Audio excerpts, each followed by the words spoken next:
Il s'appelle Youssef Mounchili. D'origine camerounaise, le destin a voulu qu'il s'installe à Angers, au nord du Maroc. Le destin a aussi voulu qu'il reçoive sa carte de résident le jour de la célébration mondiale de la journée des migrants. Après 6 années sur le sol marocain, relaie ainsi l'idée de traverser la Méditerranée au passé.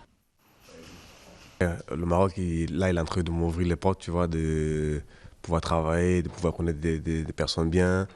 C'est comme partout, il y a du négatif partout, il y a aussi du positif, tu vois. Mais là, en ce moment, on est que dans la vie personnelle, c'est dans le positif parce que tu rencontres des belles personnes et tu fais des beaux trucs, tout ça.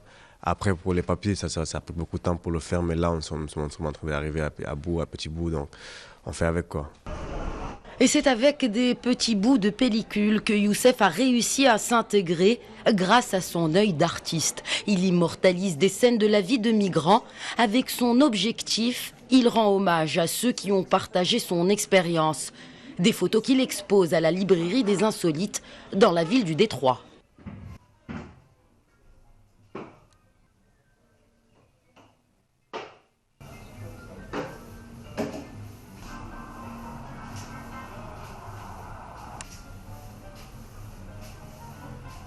L'exposition, c'est l'exposition de voix des migrants, intitulée Le Parcours, avec la sortie du livre. Et donc, c'est un hommage aux frères subsahariens, pas qu'aux subsahariens, c'est un hommage à la migration, en fait, dans tout le monde entier, aux migrants qui ont un rêve. Moi, j'ai eu un rêve. Le rêve, c'est de faire cet hommage-là, de mettre en valeur les gens, mais d'une autre manière, en fait, d'une manière un peu artistique et pouvoir aussi partager l'espoir qu'ils ont selon leur forme de visage, selon leurs pensées, selon, tu vois, donc c'est un peu ça. Je trouvais son travail réellement mis en valeur parce qu'il y avait des sujets artistiques, des sujets esthétiques. Et puis c'était une façon de redonner de la dignité à des sujets qui sont toujours étiquetés du label migrant sans qu'on s'intéresse réellement à qui ils sont. Donc voilà, il avait un rêve, c'était d'exposer un travail en solo.